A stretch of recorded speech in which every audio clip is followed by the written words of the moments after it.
সম্মানিত আদিয়াবাদ স্কুলের প্রাক্তন ছাত্রছাত্রীবৃন্দ এবং এলাকাবাসী আপনার এবং প্রশাসনের কাছে দৃষ্টি আকর্ষণ করে আমি বলতে চাই, আজকে সকাল 11:15-11টার দিকে আমরা শুনতে পাচ্ছি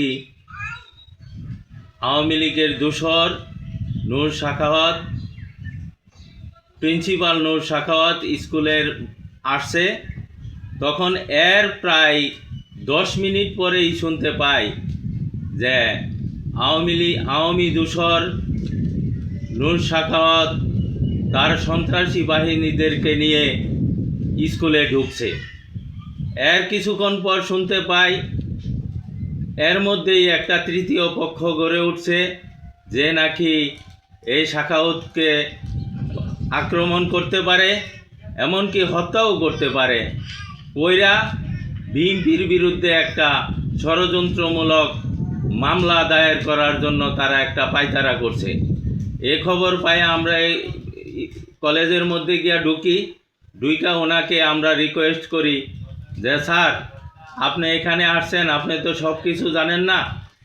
ইতিমধ্যে আপনার মধ্যে থেকেই আপনার যে সন্ত্রাসী বাহিনী নিয়ে আসছেন, সে সন্ত্রাসী বাহিনীর মধ্যেই একটা বাহিনী গড়ে উঠছে যে নাকি আপনাকে আঘাত করতে পারে, এমনকি আপনাকে গুলিও করতে পারে, মেরে ফেলতেও পারে। আপনাকে আঘাত করে আমরা বিএনপির বিরুদ্ধে একটা ষড়যন্ত্রমূলক মামলা দিতে পারে। এ খবর পাই আমরা এখানে আসছি।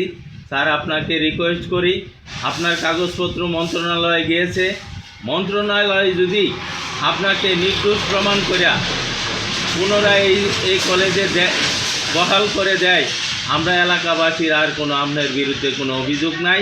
আপনি পরে আইছেন, আজকে যেহেতু এখানে একটা অপ্রীতিকর ঘটনা ঘটার সম্ভাবনা আছে, স্যার আপনি দয়া করে আপনি চলে যান।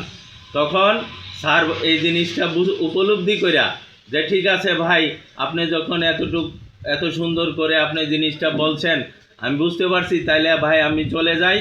মন্ত্রণালয় যদি আমাকে নির্দোষ প্রমাণ করে এখানে দেয়, তখনই আমি আসবো। ভাই আমি চলে যাই। আল্লাহ হাফেজ।